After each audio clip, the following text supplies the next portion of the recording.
US और Iran के बीच की नेगोशिएशंस इस्लामाबाद में फेल हो गई हैं। आइए समझते हैं कि ऐसा क्यों हुआ। इसका सबसे बड़ा कारण है ईरान का न्यूक्लियर प्रोग्राम।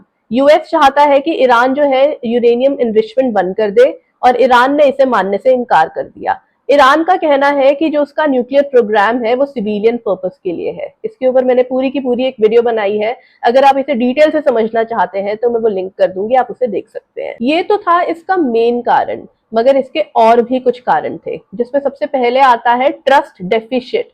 एक नेगोशिएशन तक पहुंचने के लिए ना दोनों पार्टीज का एक बेस लेवल ट्रस्ट एक दूसरे पर होना बहुत ज्यादा जरूरी है, मगर यहाँ पे वो ट्रस्ट हमें देखने को नहीं मिला। स्पेशली जब डोनाल्ड ट्रंप ने बार बार ईरान को थ्रेट किया, जब उन्होंने कहा कि the whole civilization will die tonight unless Iran agrees a deal to end the war and unblock the Strait of Hormuz. तो यहाँ पर कहीं ना कहीं वो बेस लेवल ट्रस्ट की कमी थी और ईरान ने ना इस नेगोशिएशन को एक प्रेशर की तरह देखा, डिप्लोमेसी की तरह नहीं। उसके बाद जो लेबनान वाली कंफ्यूजन हुई, सीज फायर होने के बाद भी इजराइल ने लेबनान पर अटैक किया।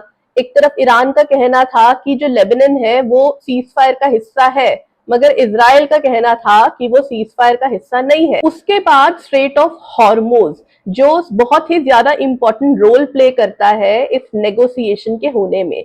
क्यों? क्योंकि स्ट्रेट ऑफ हॉर्मुज के ब्लॉक होने के बाद ही यूएस पर प्रेशर पड़ा, जिसकी वजह से यूनाइटेड स्टेट्स ऑफ अमेरिका जो है वो नेगोशिएशन टेबल तक आने के लिए तैयार हुआ।